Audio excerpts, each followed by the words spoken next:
것입니다. 1절 말씀 이렇게 시작하죠. 우리 1절 말씀 같이 한번 읽어볼게요. 시작. 너희 중 장로들에게 권하노니 나는 함께 장로된 자요 그리스도의 고난의 증인이요 나타날 영광에 참여할 자니라. 보통요 이따가 이제 오전에 나오는 젊은 자들 이렇게 표현할 수 있기 때문에 1절에 표현되는 장로들 그러면 나이가 좀 있으신 분들이 이렇게 생각할 수도 있는데요. 사실은 여기 장로들이라고 생각하면 우리가 편히 알 수 있는 교회 지도자들, 어떤 작은 공동체가 됐든지 가정이 됐든지 일터가 됐든지 인도자들, 리더들을 가리키고 있습니다. 장로들에게 권하는데 뭐라고 하냐면요, 베드로도 마찬가지로 고백합니다. 나는 함께 장로가 된 자다. 자신도 동일하다라는 거예요. 동병상련의 마음을 가지고 이 글을 기록하고 있는데, 나도 함께 된 장로인데 그리스도의 고난의 증인이요 나타날 영광에 참여할 자니라, 이 얘기를 하고 있습니다. 어떻게 보면요, 어떻게 믿음의 공동체를 이끌어가는 데 있어서 리더의 그런 자격은요, 이런 마음이 있어야 한다는 거예요. 고난의 증인이 되어야겠다라는 마음을 가지고 있어야 한다는 것입니다. 여러분, 보통 대한민국만 그런지 모르겠어요. 제가 다른 나라 장로님들을 잘 모르기 때문에 대한민국의 장로님들을 포함하여 모든 임직자들, 임직 받을 때가 되잖아요. 보통 우리 교회에 아직은 임직자가 없지만 우리 교회에서 임직을 하겠습니다, 우리 교회에서 장로를 세우겠습니다, 집사를 세우겠습니다, 권사를 세우겠습니다, 이러면요 굉장히 예민해집니다. 좋은 거 같으니까 우선은 바꿔오자는 거예요. 직분은 원하는데 사실은요, 직분을 하려고 하면 그 직분에 따른 책임도 할 수 있어야 되는 것입니다. 의무와 책임을 할 수 있어야 되는데 우선은 직분은 원해요. 그렇지만 해야 할 그 모습, 책임 있는 모습, 그것을 원치 아니하는 모습이 너무나 많이 있습니다. 베드로가요 고백할 때 나는 함께 된 장로요 그리스도의 고난의 증인이다, 이렇게 고백했지 않습니까? 여기 마음 가운데는요, 리더는 고난받을 각오를 하고 살아가야 된다는 것을 우리에게 알려주고 있다는 것입니다. 내가 만약 가정의 리더라면요, 그 누구보다도 고난받을 각오를 해야 됩니다. 나는 아빠니까 너희는 무조건 내 말 들어, 나는 엄마니까 너희는 무조건 내 말 들어, 이게 아니고 우리의 가정의 리더라면, 또 더 나아가서 내 직장의 리더라면 그 누구보다도 고난할 각오를 가지고 살아가는 자가 리더다, 라고 우리에게 알려주고 있다는 것입니다. 바로 장로의 자격은, 리더의 자격은 고난의 증인이요 나타날 영광에 참여할 자다라고 말하면서 이제 2절 말씀 가운데요, 그렇다면 이 리더들은 어떻게 감당할 수 있어야 되는가, 너무나 중요한 말씀을 우리에게 알려주고 있는데, 우리 2절 말씀 또 한번 읽어볼게요. 시작. 너희 중에 있는 하나님의 양무리를 치되 억지로 하지 말고 하나님의 뜻을 따라 자원함으로 하며 더러운 이득을 위하여 하지 말고 기꺼이 하며. 여러분, 여기 보면요, 이 말씀을 잘 보십시오. 2절 말씀에 보면 너희 중에 있는 하나님의 양무리를 치되라고 되어 있습니다. 제가 조금 이제 교회에서 사역하다 보면 거슬릴 때가 있는데, 저도 이제 이전에 있던 교회에서 보면 1:1 사역 같은 거를 이렇게 할 때가 좀 많이 있었습니다. 그러면 평신도를 또 양육하는 그런 모습이 있는데, 시간이 지나고 난 다음에 어떠한 표현들을 쓰냐면요, 내 양들이, 이런 표현을 씁니다. 내 양들이, 내가 가르쳤다 이거죠. 내 양들이 지금 한 4명 5명 되는데, 그러면서 내 양 막 이건 자기 양이라고 이렇게 생각할 때가 있어요. 근데 여러분, 2절 말씀에 보면요, 너희 중에는 하나님의 양무리를 치되라고 되어 있습니다. 하나님의 양무리를 치되. 이 말씀 보니까 치대라는 단어를 보니까 여러분 어떤 생각이 드세요? 예수님께서 베드로로 말미암아, 지금 이 글을 쓰고 있는 사람은 베드로인데, 편지를 쓴 사람은 베드로인데, 베드로가 예수님을 부인했지 않습니까? 도망갔지 않습니까? 부활하신 예수님이 베드로를 찾아와서 내 양을 먹이라, 내 양을 치라, 내 양을 먹이라, 이런 말씀을 한 게 기억나지 않습니까? 그 이후에 베드로는 또 완전히 변해서 이제 이렇게 사도가 되어서 복음 전하는 사람이 된 것이죠. 그렇기 때문에 내 양을 치라, 내 양을 먹이라, 이 임팩트가 굉장히 강했을 것입니다. 그렇기 때문에 이 단어, 편지의 단어 가운데도 내 양을 치라 이런 내용이 담겨져 있는 것 같아요. 그런데 양무리를 치되라고 되어 있는데 너의 양무리가 아니라 하나님의 양무리를 치라라고 되어 있다는 것입니다. 우리의 자녀들이 누구 겁니까? 엄마 겁니까? 아빠 겁니까? 목회자는 성도님들이 누구 겁니까? 내 성도입니까? 그렇지 않습니다. 하나님의 자녀들이라는 것입니다. 내 자녀들도 마찬가지입니다. 하나님이 나에게 맡겨놓은 자녀인 것이지 내가 함부로 할 수 있는 내 것이 아니라는 것입니다. 물론 우리가 애칭으로 넌 내 거야 뭐 이런 표현을 쓰기도 하지만 엄연히 따지면 하나님이 맡겨놓은 모든 내가 리더로서 이끌어야 될 대상들은 내 것이 아니라 하나님 것이라는 것을 먼저 베드로는 밝혀주고 있다는 것입니다. 꼭 기억해야 됩니다. 성도들은 하나님의 양떼라는 사실을 기억하며 우리가 살아갈 수 있어야 된다는 것입니다. 또 두 번째 2절 말씀 가운데 어떠한 내용이냐면요, 억지로 하지 말고 라고 되어 있습니다. 억지로 하지 말고. 여러분, 뭔가 이렇게 강요나 충동에 의해서 하지 말라는 거예요. 정말로 내게 주신 그 하나님의 소중한 직분이기 때문에, 내게 주신 소중한 일터이기 때문에 정말 자원하는 마음을 가지고 하나님의 뜻에 따라서 감당할 수 있어야 된다는 것이지 어떤 의무감으로 해서는 절대로 안 된다는 것을 우리에게 알려주고 있습니다. 생각해 보십시오. 내가 내 아들과 내 딸을 키우는 데 있어서 의무감으로 한다 그러면 얼마나 괴롭겠습니까? 사랑하니까 정말 내가 자원하는 마음을 가지고 더 잘해주고 싶은 이 마음을 가지고 자녀를 키우듯이 교회 안에서 직분자들도 마찬가지고요, 일터에서도 마찬가지인 것입니다. 내가 하나님께서 맡겨놓으신 귀한 분들을 잘 섬기기 위해서 자원하는 마음으로 해야 된다는 것을 우리에게 알려주고 있다는 것이지요. 또 어떤 얘기합니까? 보니까요, 더러운 이득을 위하여 하지 말라라고 되어 있습니다. 여기 더러운 이득이라는 것은 자신의 탐욕을 위해서 하면 안 된다는 것이죠. 뭔가 내가 섬김을 통하여 부정한 이익을 내가 얻지 않을까, 내가 이거를 섬기면 뭔가 대가가 따라오지 않겠나, 이런 생각을 가지면서 하지 말라는 것입니다. 알만한 교회이기 때문에 그냥 말씀을 드리면, 저기 명일동에 큰 그 명성교회가 하나 있습니다. 그런데요, 저도 잘 가보지는 못하지만 그 주변에 뭐라고 하냐면 명성타운이라는 얘기가 있습니다. 다 그런 건 아닙니다. 그렇지만 그 동네에서 장사하려면 명성교회는 다녀야 된다는 거예요. 명성교회 다녀야지만이 장사가 되지, 명성교회 또 다닌 것만 끝나면 안 돼요. 거기 교표도 붙여놓을 수 있어야 되고요. 더 나아가서 김삼환 목사님의 사진을 한번 찍은 그걸 한 액자를 한번 붙여놔야 장사가 잘 된다는 거예요. 그래서 사람들이 그 주변이 교회가 많아서가 아니라 명성 다니는 사람들로 막 이렇게 장사를 하고 있다는 느낌이 있기 때문에 명성타운이다 이런 얘기를 하고 있습니다.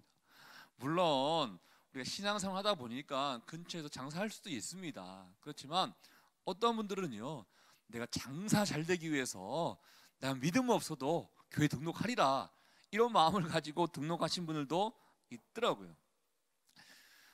비단 그분들의 예를 들었지만 우리 안에도 마찬가지입니다. 내가 이 일을 하면, 내가 저 일을 하면 나에게 뭔가 좀 떨어지겠지, 내가 뭔가 이득이 있겠지, 이런 생각을 가지고 해서는 절대로 안 된다라는 것을 성경에서는 이야기해 주고 있다는 것입니다. 자, 더 나아가서 3절 말씀 가운데 보면요, 맡은 자들에게 주장하는 자세를 하지 말고 양무리의 본이 되라라고 되어 있습니다. 자신의 이익을 위해서 주장하는 자세라는 것은 자신의 이익을 위해서 하는 건데, 자신의 이익을 위해서 하지 말고 본이 될 수 있어야 된다, 모범이 될 수 있어야 된다. 사실은 가장 우리 자녀들에게 듣고 싶지 아니한 이야기 가운데 하나가 엄마나 잘하라고 아빠나 잘하라고 이런 얘기 아니겠습니까? 사실은 가장 이건 쉬운 게 아니에요 사실. 그런데 그런 모습이 있어야 된다는 것이죠. 본이 될 수 있도록 우리가 정말 힘써야 되는데, 그러기 위해서는 무엇보다 하나님의 뜻에 따라서 이 모든 자세를 가지고 간다 그러면 아름다운 그런 열매를 분명히 맺게 될 것입니다. 그리하면 이제 결론이죠. 4절 말씀. 그리하면 제가 읽어볼게요. 그리하면 목자장이 나타나실 때 시들지 아니하는 영광의 면류관을 얻으리라. 아멘. 여러분, 여기 목자장이 나타났다 그랬지 않습니까? 처음에 2절 말씀 가운데 하나님의 양무리를 치되 비슷하죠. 목자장이라는 것은요, 그 목전을 전체를 책임지고 있는 사람입니다. 한 번 더 하나님 강조하고 있습니다. 주님의 양떼라는 것입니다. 주님의 양떼가 나타나신다. 그래서 영광의 면류관을 얻게 될 것이다, 이 얘기를 하고 있다는 것입니다. 사랑하는 여러분, 우리가 가정과 일터와 교회에서 어떠한 직분과 일을 감당해야 되는 그 이유와 목적은요, 위에 나와 있었던 나의 실리, 나의 이익이 아니라 하나님 나라의 영광의 면류관을 얻기 위해서 우리는 애써야 하는 것입니다. 그래서 오늘 말씀의 제목이 영광의 면류관을 위하여인 것입니다. 저도 마찬가지고 우리 모두도 마찬가지인데, 영광의 면류관을 위해서 신앙생활을 하는 것이고 모든 것을 감당하는 것이지, 이 땅에서 떨어질 만한 것들을 위해서 이게 아닙니다. 하늘에 남을 만한 것을 위해서 우리가 최선을 다해서 살아가야 된다는 것을 말씀해 주고 있습니다. 첫 번째, 장로들, 이렇게 리더들에게 말씀하고 있는 이 내용을 바라보면서 여러분이 고민하고 싶은 것은, 정말 순수한 마음을 가지고, 세상 사람들은요 높아지려고 해요. 왜냐하면 군림하기 위해서 그런 거예요. 소위 말해서 이 더러운 세상, 내가 조금 더 높아져서 내가 이렇게 하리라, 이런 마음이 세상 사람들이 있지만, 믿음의 사람들은요 더 잘 섬기기 위해서 하나님이 맡겨 놓으신 거기 때문에 내가 잘 감당하리라, 이 마음이 있어야 하는 것입니다. 크던 작던 작은 공동체의 리더가 되신 여러분들에게 이 하나님의 마음이 임해서, 주님, 내가 영광의 면류관을 위해서 오늘도 최선을 다할게요, 이 고백이 될 수 있기를 주 여러분 축복합니다. 자, 두 번째, 그러면 젊은 자들은 어떻게 해야 되는가? 여기 나와 있는 젊은 자들을요, 나이가 적은 사람들만 생각하시면 안 됩니다. 아까 나와 있는 것처럼 리더에 또 반대되는, 따라야 되는 사람들을 얘기해 볼 수 있는 것인데, 이 젊은 자들, 따라야 되는 멘티들, 멘토가 아닌 멘티들은 또 어떠한 삶을 살아가야 되는가 봤더니 5절 말씀 같이 한번 읽어볼게요. 시작.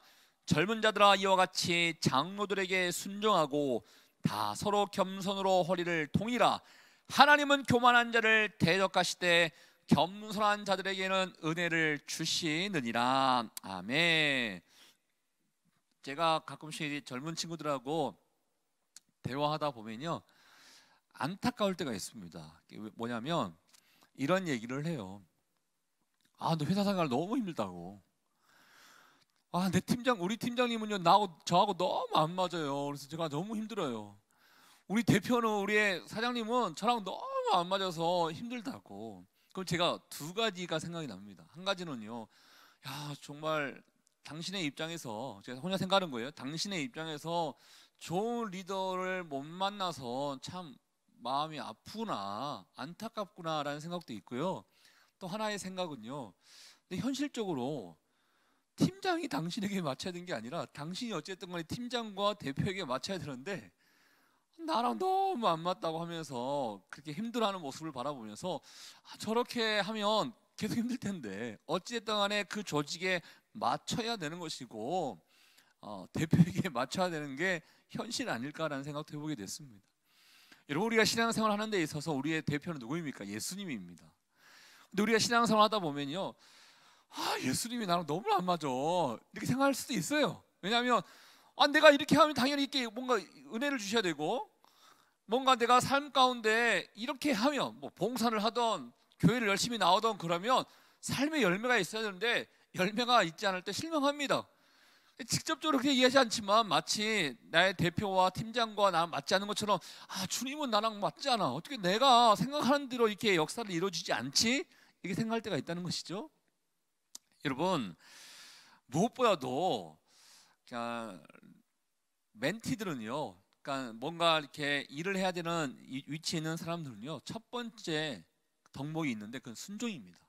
여기 나와 있는 것처럼 순종하라라는 것입니다. 그래서 내가 누군가에 맞춰야 되는 것이죠. 다른 사람이 나에게 맞춰줄 걸 생각하면 절대 안 됩니다. 왜냐하면 서로가 그렇게 생각하면 누가 맞출 수 있겠습니까? 결국은 내가 다른 사람에게 맞춰야지 이런 생각 가지고 해야 되는 것이고요. 그런 마음을 갖기 위해서 필요한 게 또 겸손이라는 것입니다. 근데 겸손인데 허리를 동이라 이런 표현이 있어요. 여러분 이렇게 생각하시면 돼요. 예수님께서 제자들을 이렇게 불러셔서 제자들을 발을 씻겨줬던 장면 기억나십니까? 그런 모습이 허리를 동이는 모습과 연관시켜 볼 수 있다는 거예요. 사실은 엄밀히 따지면 허리를 동이라는 것은 뭐 일을 할 때 작업복을 입는 그 의미를 이야기하고 있는 것인데요. 예수님이 일을 하려고 발을 씻어주려고 허리에다가 수건을 딱 이렇게 동이고 제자들의 발을 씻기시는 것을 이렇게 연상해 볼 수 있을 것 같습니다. 한마디로 일하는 자들은 이렇게 겸손한 모습을 가지고 일을 해야 된다는 것입니다. 왜냐? 하나님은 겸손한 자를 사용하신다는 거예요. 교만한 자들은 어떻게 합니까? 대적하십니다. 아무리 힘들고 어려운 그런 일이 있다 하더라도 먼저 우리가 해야 될 것은 겸손과 순종이다 하는 것을 우리가 기억해야 됩니다. 그러면 어떻게 되는가? 6절 말씀에 보면요, 때가 되면 높여 주신다는 거예요. 때가 되면 뭔가 겸손하게 섬기면 마치 내가 자신이 비참해지는 것 같고 낮아지는 것 같아서 자존심 상해서 뭔가 안 하려고 하는 그런 부분들도 있는 것 같아요. 그렇지만 믿음의 사람들은요, 어떠한 상황이 있다 하더라도 겸손과 순종의 마음을 가지고 해야 한다는 거예요. 우리가 잘 알다시피 요셉 알고 있지 않습니까? 요셉이 종의 신분으로서 팔리게 되었지만 겸손하고 순종하면서 잘 감당했더니 때가 되니까 하나님이 총리로 높여 주셨습니다. 아까 제가 불평했던 젊은 친구들의 이야기를 잠깐 했지만 정말 겸손하고 또 순종하며 살다 보면 하나님이 위치를 바꿔주십니다. 때가 되면. 그런 모습을 우리가 기대하면서 가야 된다는 것이죠.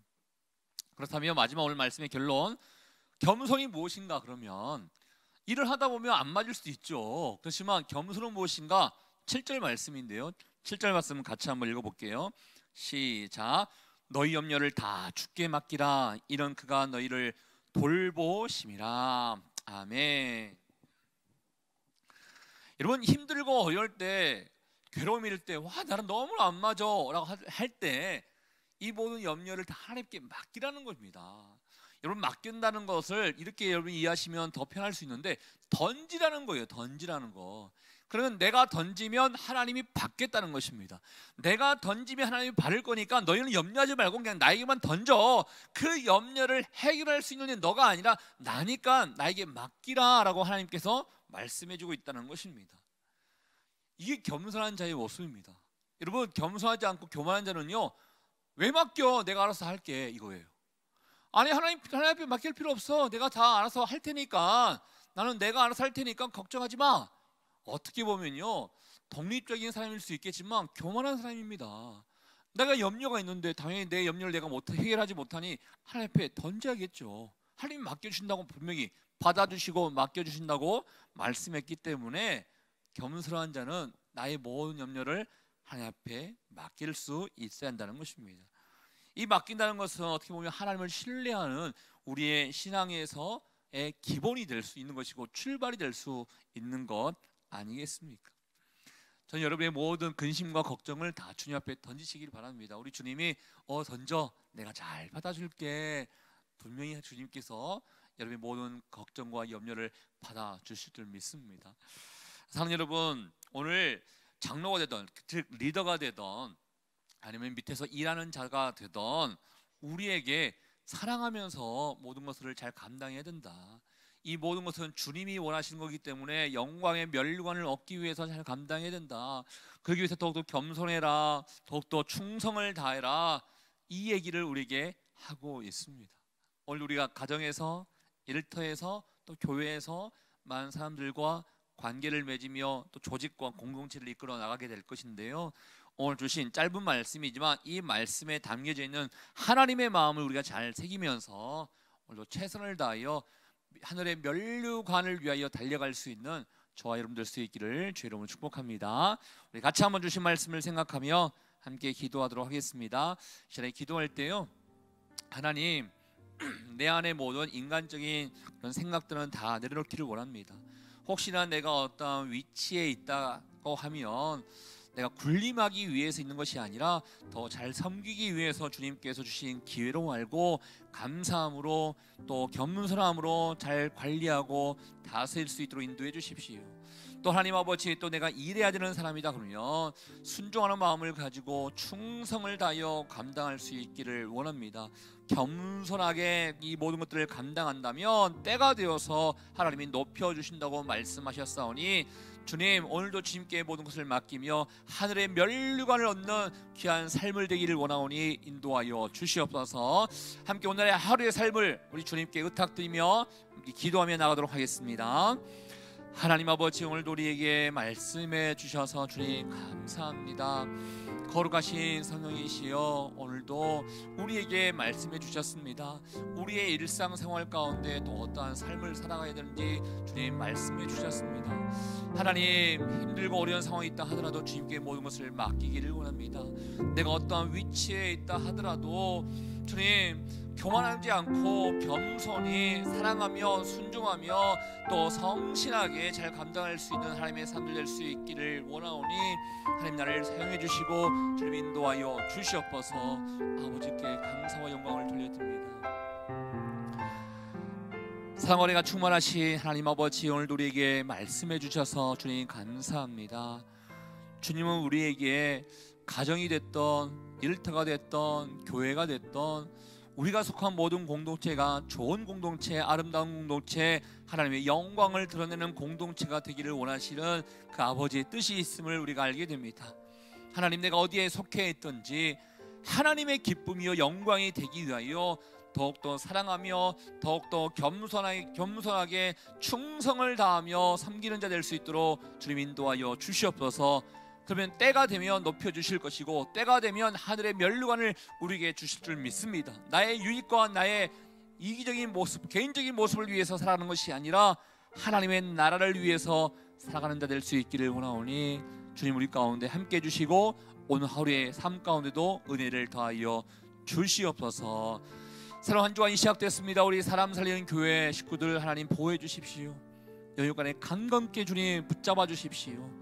무엇보다 믿음 잘 지키면서 영상으로 예배 드리는 자들 가운데도 하나님의 은혜를 더해 주시고 성령 충만하며 살아갈 수 있도록 인도하여 주시옵소서. 감사 영광을 우리 주님께만 돌려드리오며 지금 이 시간 우리 인생의 길과 진리와 생명 되시는 예수 그리스도의 은혜와 하나님 아버지의 그 사랑하심과 성령의 교통 위로 충만하심이 더욱더 겸손하게 사랑하며 충성을 다하기를 원하는 주의 백성들 한 사람 한 사람 머리 위에 우리의 가정과 일터와 사람 살리는 교회 위에 이제부터 영원토록 함께하기를 간절히 축원하옵나이다. 아멘.